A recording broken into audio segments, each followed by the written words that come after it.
All right, we're gonna get into the message very soon, but first, an important message for you. This is our 2021 year-end offering. I love this time of year. An amazing time of year because every year we end with appreciation for what God has done, expectation for what he's going to do. This has been a tradition. Like right now, they're gonna put up a few graphics of all the offerings we've had through the years. I can't even remember them all. Game Changer, Waymaker, Surround, Beyond, like, Filled. but this year, you don't even know the word that God gave me. I don't. This is not staged. You always like to reveal it to me in front of people. This is not scripted, and we're doing our own camera work, so I apologize if the angle is off. But this year, the Lord led me to the word better. Everybody say better. Better. I Like love it. Put it in the chat. And we don't mean better than another person, or we don't necessarily mean that, we're never content. And what we mean by that is Haggai 2:9 says that the glory of this present house, what God is doing, will be greater than the glory of the former house. We believe God is always doing something greater. We just have to see it. So I want to thank you in advance for your gifts. Those of you who already support this ministry, you're the reason. You're the reason we get to preach the gospel. You're the reason the thousands of testimonies that we hear in this ministry are made possible.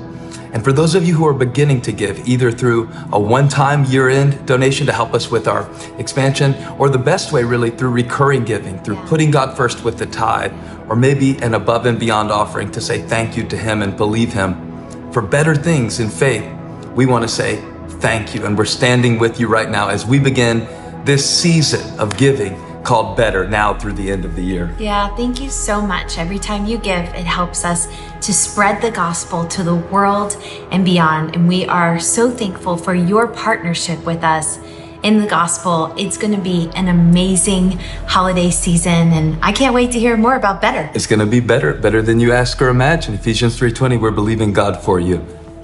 Now let's go.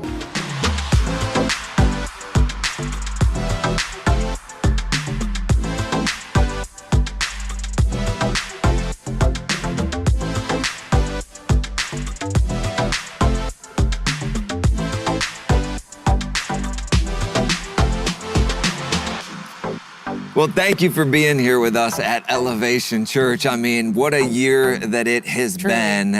We're so thankful that you decided to be a part today, that you've been worshiping with us. I know the room looks a little bit different right now because we wanted to get together and just talk about some of our favorite moments from the year. My name is Chad Zolo. I'm the online pastor. I'm here with some friends. That's right. I'm Colleen Tunis. I'm on the programming team. My name's Chet. I'm the pastor at our university city campus. And I'm Brittany Akinsella. I'm our e-groups pastor.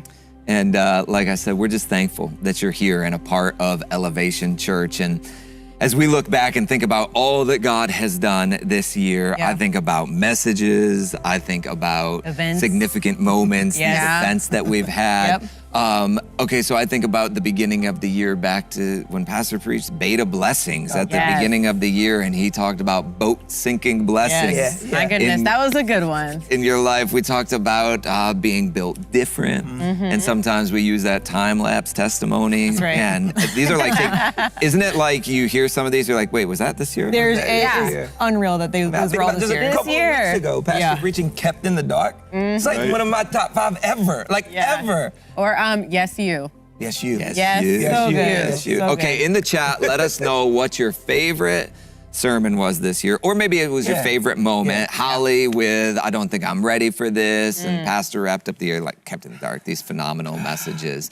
But yeah, let us know, because there were so many moments that probably marked very specific times for you. That's right. When you hear some of these messages, or you think back and think, man, that was a big moment in my life when that reminded me that God had everything in control, or man, that's when this happened. Who remembers Copy That? Copy That. Do you remember when Pastor brought Graham up on stage?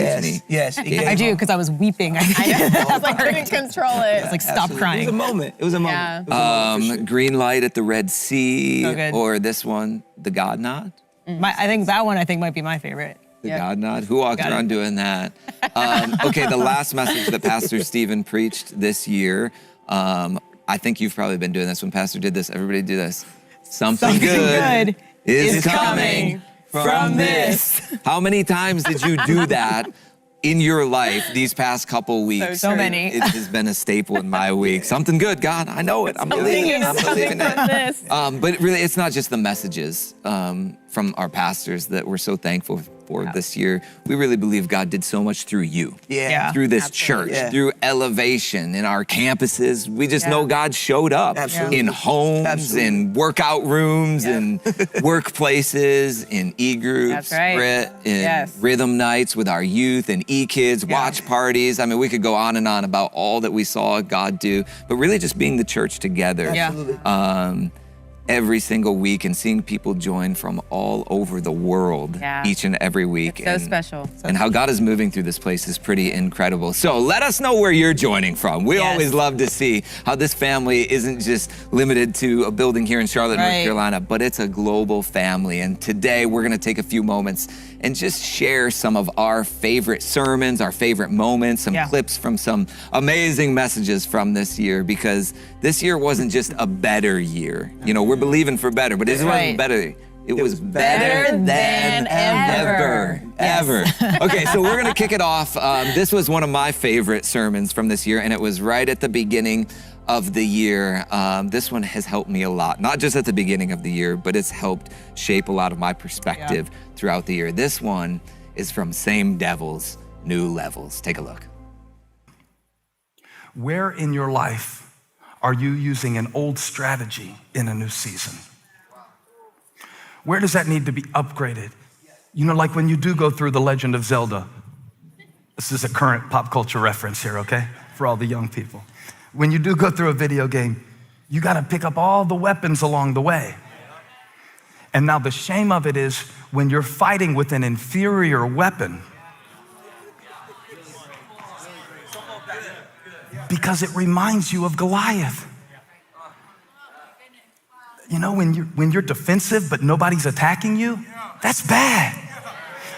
The whole thing of whether David lives or dies, the whole thing on whether your joy lives or dies, the whole thing on whether or not you make it, the whole thing on whether or not you live to show your kids something different. See, I feel sorry for David. He doesn't know how to be a king in this way. He had a bad example in Saul. He was only the second king that Israel ever had. The whole reason Israel wanted a king was because the Philistines were oppressing them.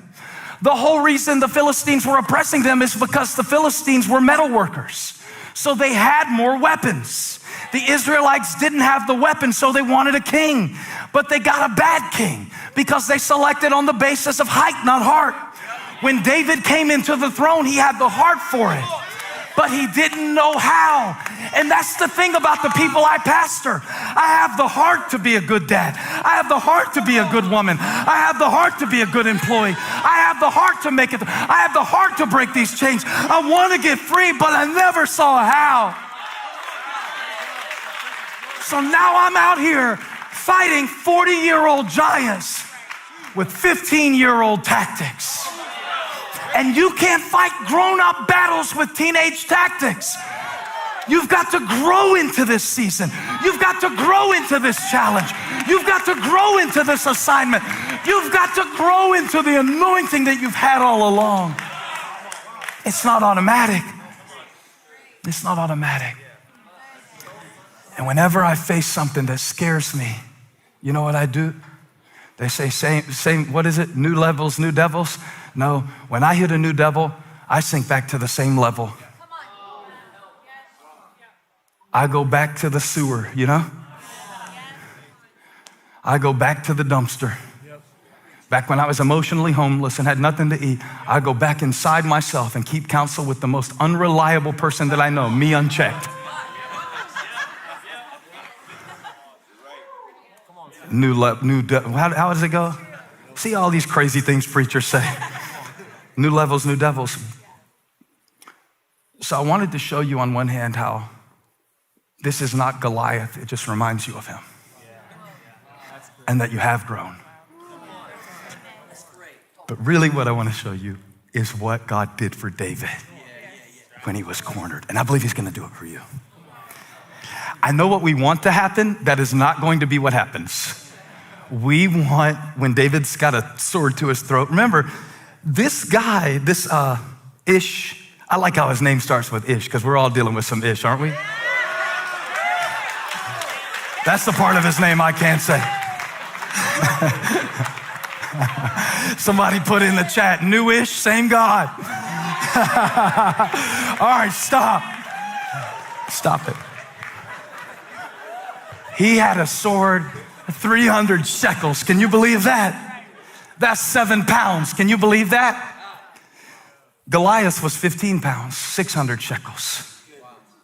It was only half the size of Goliath's sword. So why couldn't David beat him?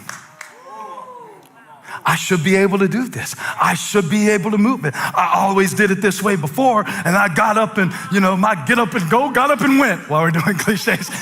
What's happening right now? Why isn't this working? Because it sucks. Because the moment you master the strategy, it shifts.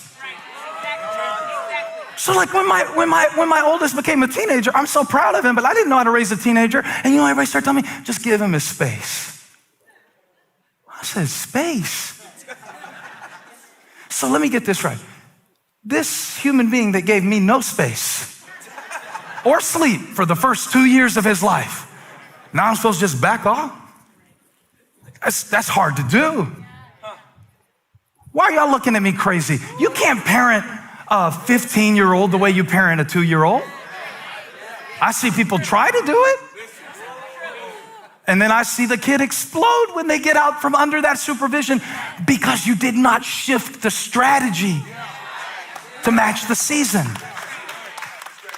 Do you think pastoring this church now is like how it was pastoring when we had 19 people?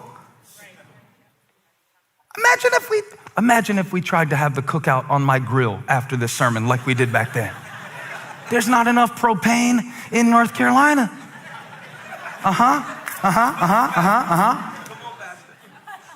So what you have to do is what Abishai. I want somebody to name their baby that. I wish I would have named one of my kids Abishai. It's a good name. No, it's a good name. It means father of a gift. And what I wanted for the Bible to say, because when I feel like the enemy is closing in on me, and I'm tired, and I'm spent, and I'm out of ideas, and I'm sick of people, I want him to send me an angel. God did not send an angel to rescue David. My goodness. I see why that's one of your favorites, Chad. I just wanted to keep going. I know. I wanted to keep I going. know. I gotta go back and I was sitting on this front row. we heard you. We heard you, Chad. We heard you, Chad. And just over and over again. That's my pastor. It's Thank so God. good.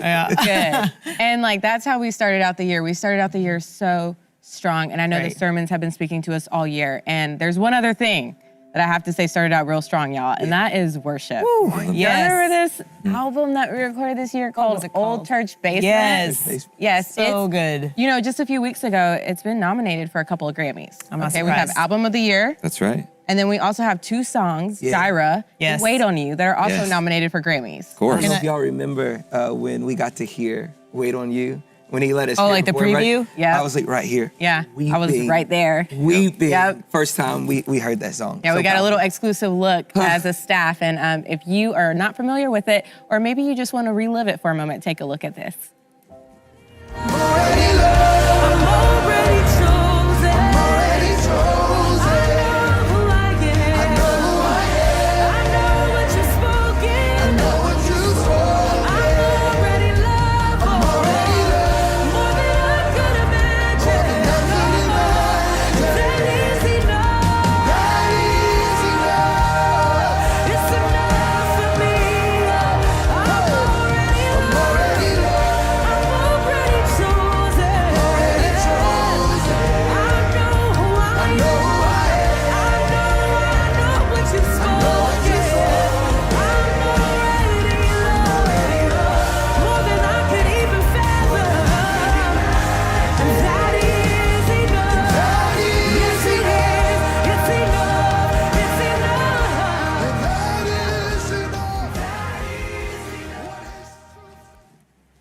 Okay, so this is one of admittedly one of my YouTube repeats. Yes. Okay? Oh, of course. And of so I've course. been I want that listening to to- keep going. I know. I was like, We can't do that. We can't do that. Who wants that to just keep playing?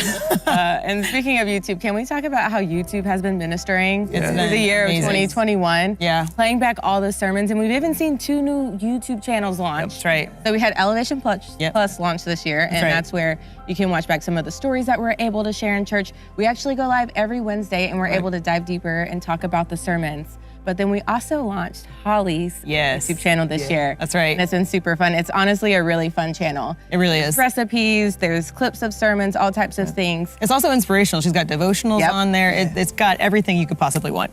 That's right.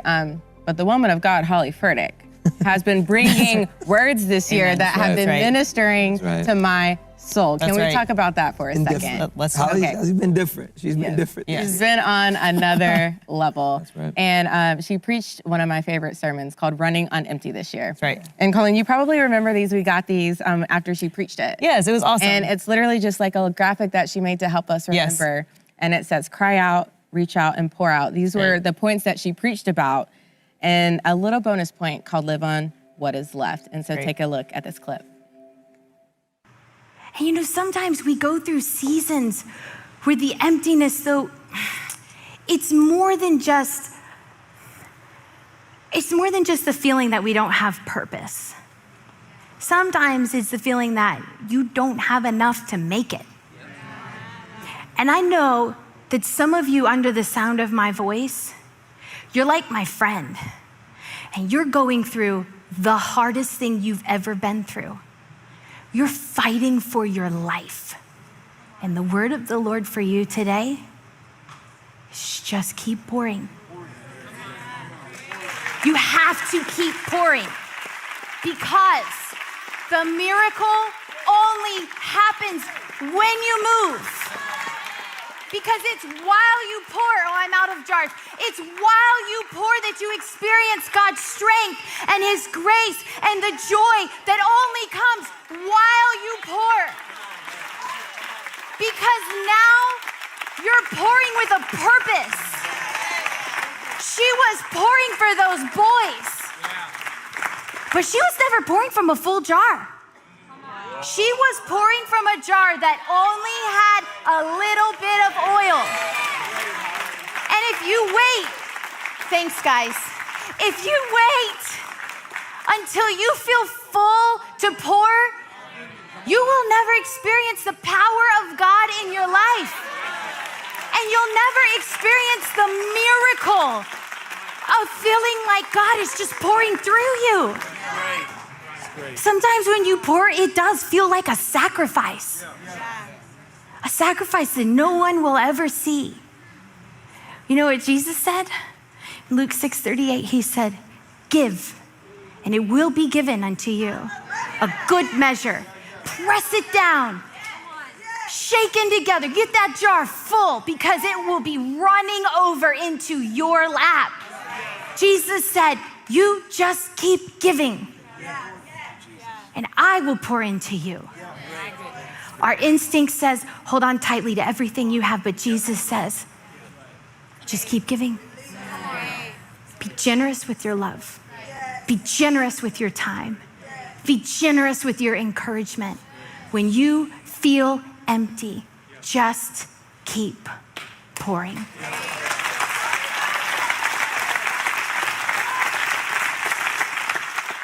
So here's how the story ends. When all the jars were full, she said to her sons, bring me another one. But he replied, there's not a jar left. Then the oil stopped flowing. She went and told the man of God, and he said, go and sell the oil and pay off your debts. You and your sons can live on what's left. Can I give you a bonus point? Live on what's left. See, when you're in a pouring season, that season where you're fighting for your life,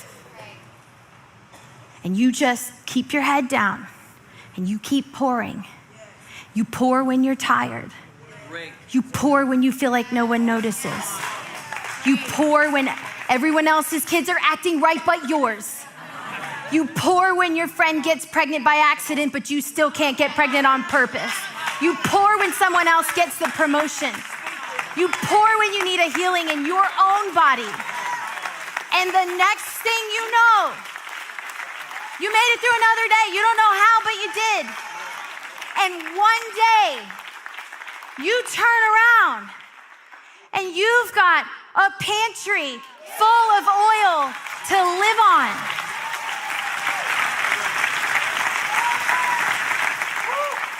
Live on what's left. Remember that Bible study that I wrote for the women of our church? When we were in the pandemic, my husband and I were just praying about how we could help people during this time. Like, what else could we do? I said, well, I have this little Bible study. So we sent out a message on Facebook. And thousands of women from all over the world responded. And for 8 weeks, every Tuesday night, they joined me live. And we studied how to be a godly wife. Somehow, you made it through those dark days. But now you see, all along, through the pain and the confusion and the heartache, you've been stockpiling. She lost her husband. She's not gonna get her husband back, but she had something left to live on. Oh, here's that friendship that I made sitting in chemo treatments. And here's the verse that God gave me when I was crying on the couch. And here's the song that I listened to every single day for months. And every time I hear that song, it just reminds me of the faithfulness of God. And here's that gratitude journal where I learned how to look for the little blessings. Now I get to live on what's left. A million little miracles. Don't be afraid of the empty spaces, because empty is where God does his best work. Empty is where God does his best work. Now you see why this was one of my favorites. And I get it. That's why I keep this reminder in my Bible, right at 2 Kings 4, verses 1-7, just as a reminder of what Holly shared with us. And you remember she wrote, just keep pouring. Right. And so that's the anthem that I've been living through in 2021 is just keep pouring. That's so good. It's such a powerful visual. I think of that all the time, of her just holding all of those jars. I actually remember watching that sermon. I was like, she's definitely gonna drop one of those. She gave us a jar. Do you She did, remember that? yes. I have it on my desk. I look at it all the time and it reminds me of that exact thing that you just said. Holly just has gone to a whole nother level. That's right. Whole nother level. And I'm just so thankful for our pastors, the way that they continue to pour and pour and pour week in and week out. And one of the other things that I've loved about this year is that we were able to sync up across all of our campuses and online this year. And one of those moments was with Race to Life Baptism Weekend. It was amazing to be able to be in these rooms again where we've been shut down for so long and doing everything we can to build again. And to have this moment to see people go public with their faith in these massive numbers was amazing. And you guys got to go on the road. That's right. You guys got to go on the road. Our online team got to go to 9 different states to baptize people. And Britt, you got to go to I went to Houston. I got to go to Colorado. Chad was here baptizing people at Valentine. And it was just so, it was really special to be a part of. It's amazing to see people that have been waiting for an opportunity to be able to go public in their faith. And this moment representing them leaving pain in this water, leaving shame in this water, sin, and so many things that I feel like pastors been using, or God's been using pastor to really preach to throughout the year. One of my favorite sermons this year was A Troubled Mind and an Open Door, where pastor got real practical around what does it mean for us to be able to step into some of the things that God has called us to do. How about we check this clip out? Now listen to this, what God says to the church at Philadelphia. And I believe he might say it to the church at Elevation too. I know you have little strength. It's not about strength. Can I show you something? this is really cool. Everybody say strength. Now everybody say scheme. Go back to 2 Corinthians chapter 2. Verse 11 is one of those that I've read out of context for years. I didn't even really know what it meant. I never really read it in the context of Paul's conflict. But now I have, and I saw something. He said in verse 11, we got to forgive and get through this in order that Satan might not outwit us. For we're not aware of his schemes. Now, what was interesting to me is he didn't say in order that Satan, put the verse back up. He didn't say in order that Satan might not overpower us. He said outwit us. Because the battle is not about strength. It's about strategy. Put this in the chat, say it out loud if you're with me in the room. It's about the strategy. And Satan is not stronger than you. We just read this. If God opens a door, nobody can shut it. No devil, no depression, no trauma, no abuse, nothing can stop the gospel of Jesus Christ from going forth in your life, in your heart, in your marriage. We give the devil too much credit sometimes because we'll say, oh, well, the devil is attacking my marriage. The devil is attacking my finances. That's where you're feeling it, but that's not where the attack is happening. He didn't say in order that Satan might not overpower us, because that would make it about your strength. And we already know from John 16:33 that Jesus said, peace I give to you. My peace I leave with you. In the world you will have trouble, but take heart. I have overcome the world. It's not about the trouble in front of you. We could have a testimony service about your trouble. What's the point? We could all line up and play, can I top your trouble? I have a headache. I have a backache. I don't have a back. I don't have a head. I'm decapitated. I've seen people do it, and we top each other with our trouble. But that's not what this is about, is it? It's not about what's happening in my life. Satan's not stronger than you. He can't make you do anything. If God opens the door to freedom, if God opens the sea, you can go through it. I don't care who's chasing you. I don't care who said you couldn't. I don't care how long you've struggled with it. It's not about who's stronger. It's about who's smarter. Because you're like, well, that's Jesus. Jesus has overcome the world. I'm not Jesus. But 1 John 4:4 says, greater is he that is in you than he that is in the world. So he's not stronger. That's not why you're stuck. He's not stronger. You have the Spirit of God. He's not stronger. The condemnation that haunts you at light in your midnight hour has been nailed to the cross. The written regulations have been nailed to the cross. That's dealt with. That is not what is standing at the door. Paul said, I had an open door, but I had a troubled mind. And so he sent Titus with a letter to the Corinthian church because he didn't know if things were going to be all right. You know, your body can be one place and your mind can be another. And Paul's at Troas and God's given him opportunities and he can preach the gospel to a whole city. And he said, but I couldn't find Titus, so I left. And it didn't like he left because he wanted to. When Paul says in verse 13, I believe it is, he said, I said goodbye. That's the only time he uses that phrase in all of Scripture. It's a solemn farewell. He's almost embarrassed about it. He's like, I couldn't get my mind right, so I couldn't seize the opportunity. Now that hit me. Because I'm trying to raise these kids, you see. And I know God has given me an opportunity to be a great father. But sometimes, if I'm honest with you, I'm sitting at the table with them. And my body is there. My body is there.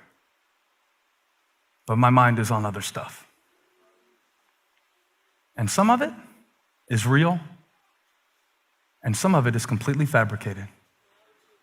Of stuff that might happen 3 years from now, maybe.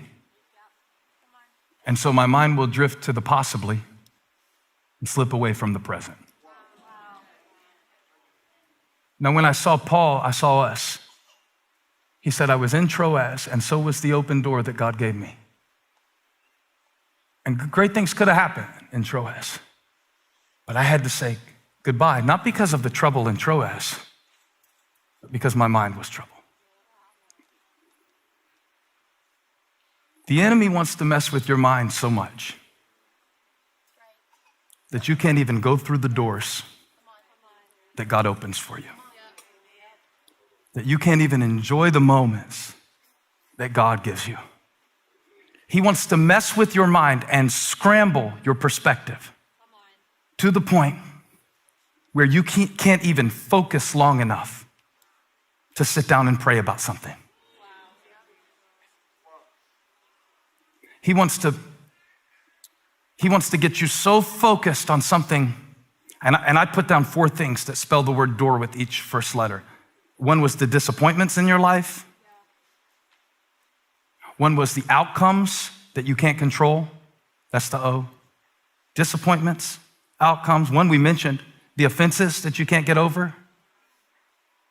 And one is the regrets of the opportunities that you can't get back. My God. I mean, I really love the way that Pastor not only preaches revelation, and it's a spirit that comes in rooms to pull you out of these dark moments. Right. But he gives you practical action steps, things that you can do, and spelling things so that we can remember them. Yes. I'm just so thankful for the way that Pastor and Holly has poured out this year. Yeah, totally agree. Pastor Stephen has preached some incredible messages this year, and there's one that probably only a handful of people have gotten to hear, and that was his message for Elevation Nights. And if you don't know what that is, we actually got to go on tour this year, and we got to worship with over 65,000 people in 8 different cities across the United States, and it was just a surreal thing to be a part of. I got to go to Atlanta. Did you? That was the kickoff, both of you guys? It was mind-blowing to be in that room. That was amazing. It was wild just to think of the beginning of this year, just what church looked like, then to fast forward to the fall where we're worshiping in full arenas with people singing songs all across the United States of the things that came out of our church. And so it's always so special for me to see and get to meet our E-fam. And for you too, we got to meet so many people that came up to us and said, like, you have no idea how God used your church to get me through the last 2 years. It did feel so much like family. You know, that was the thing. You know, we'd go into an arena and it was an empty arena, and then when it was full, it didn't feel like a bunch of strangers joining together. It felt like family coming together and worshiping and hearing from Pastor. It was amazing time. It really was. Well, if you didn't get to make it to one of those stops, or we didn't come near you, take a look at this. Lord, yes, Lord, yes, yes, Lord. Yes, Lord, yes, Lord, yes, Lord, yes.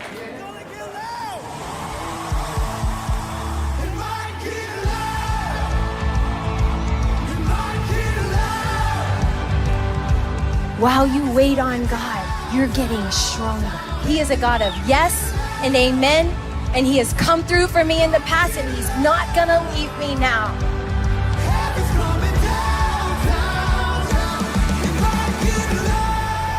God doesn't need anything from you but your faith. You've been in a storm lately, but I see Jesus walking over top of your situation. You've been under anxiety. The devil's been telling you you're not gonna make it. He's a liar.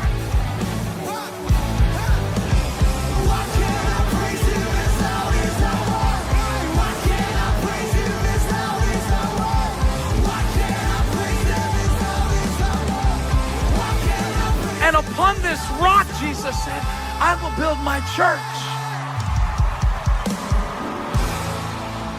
Does it make you want to go back a little bit? I want to go back. I do too, truly.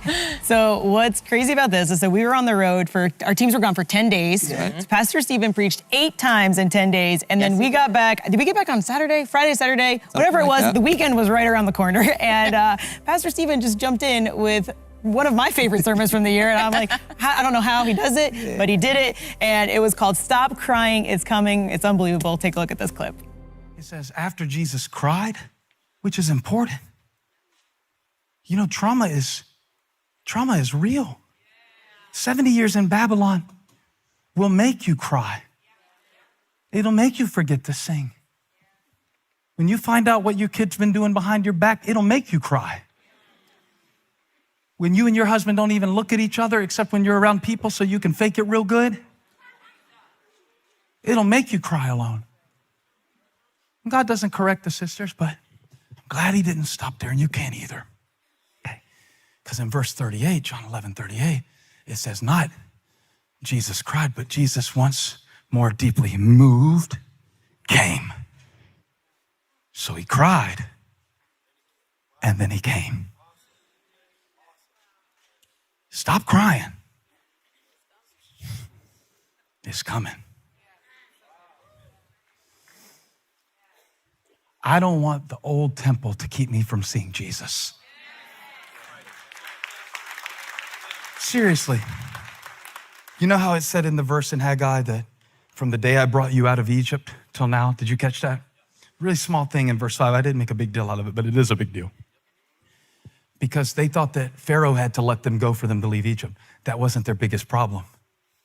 Their biggest problem was letting go of Moses. Because see, Moses gave them the law, and they were so committed to that when Jesus came, who is the true image of God, to show them what God is really like, not to break the law, but to fulfill it. When Jesus came, they could not recognize better because they were stuck in before. So while we're fighting like, hey, Pharaoh, let me go. Hey, addiction, let me go. Hey, temptation, let me go. God's like, the thing that you're holding on to is the former glory. I don't know who it is. If it's 3 people, it's worth saying. You got to let go of former glory to receive present help.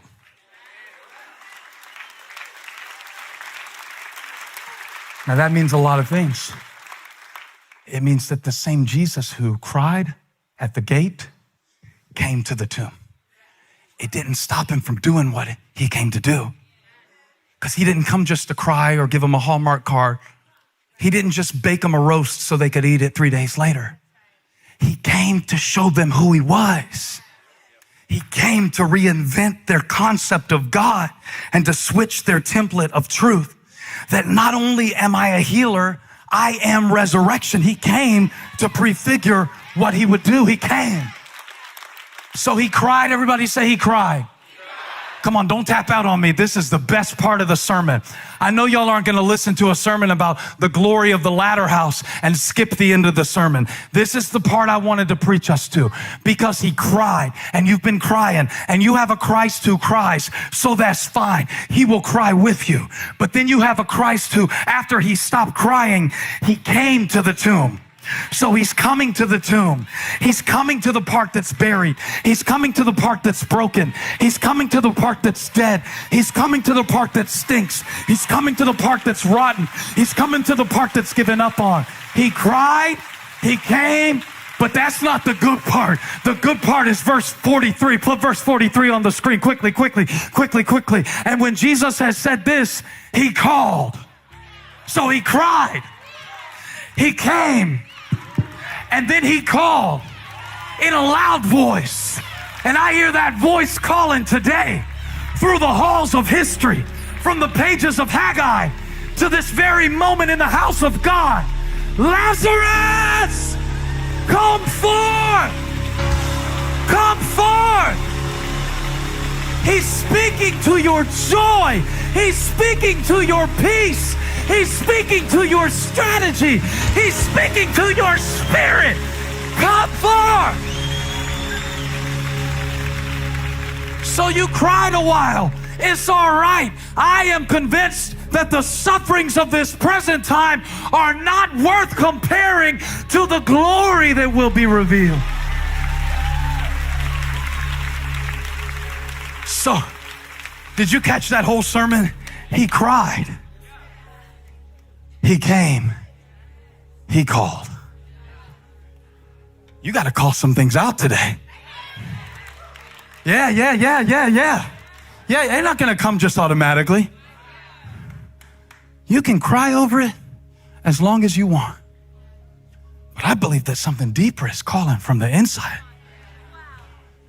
What the prophet told the people was, you got to do the work. You got to do the work. Is wishing for something that you don't have keeping you from working with what you do have?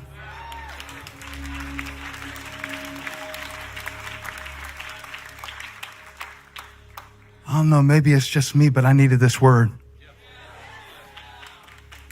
That the Lord said, you can cry, but eventually you got to come and you got to call those things that be not as though they are beneath your feelings. And the promise is, it's a covenant, not a commitment. Commitments can be broken. Yeah, covenants cannot, especially when one of the parties is the one who cannot lie.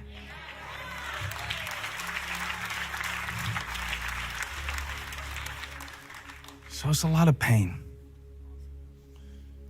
You know, when they laid the foundation, Ezra showed us something. Give me Ezra 3:10.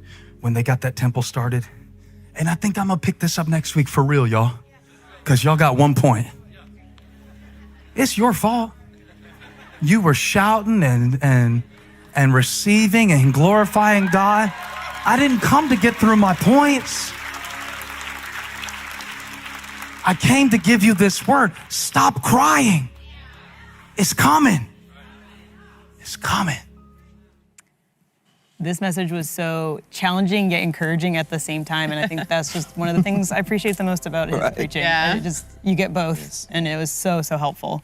We get that time and time again That's all right. year long, and I hope even just reliving some of those moments stirred up some feelings of, man, I remember what God was doing in my life at those specific moments. Maybe you're new to joining us and you're like, I want to see the rest of that. Where can I see the rest of that? Well, if you head over to Elevation Church's YouTube channel, you can catch all of these messages and more, finish them up. Pastor was saying, I'm going to pick that up next week. You can see what he preached the next week. And so what we just really hope that you came away with today is a sense of gratitude of what it is that you're able to be a part of. And thankful for how God is moving, not just in a global church, but through you, right where you are.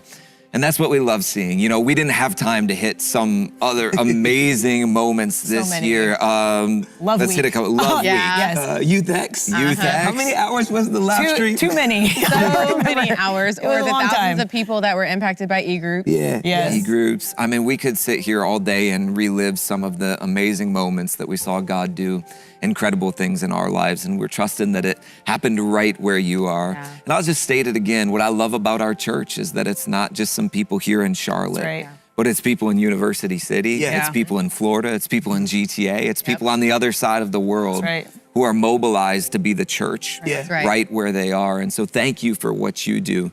And thank you to our pastors. I mean, we'd be amiss to go any further without saying thank you to Pastor Stephen and Holly for your leadership, for you allowing to God work in and through you and speak through you to the world, literally to the world each and every week. So put it in the chat, just as we're closing up here, how thankful you are for our pastors. We're so thankful for you, Pastor Stephen and Holly, and thankful for you, Elevation Church. Seeing how God is working in and through your life has been amazing, even in this year-end season. Seeing how many of you have stepped up for the very first time through giving in this year-end offering. So many of you said, I'm placing God first in the area of my finances. And we're excited to see how God works in your life. Or maybe some of you, well, we know a lot of you went above and beyond and gave. Thousands of you did to say, I want to see what God can do as I trust him and step out in faith and believe for more. And that's what we're believing for your life as we wrap up this year and really look forward to what's next. We are really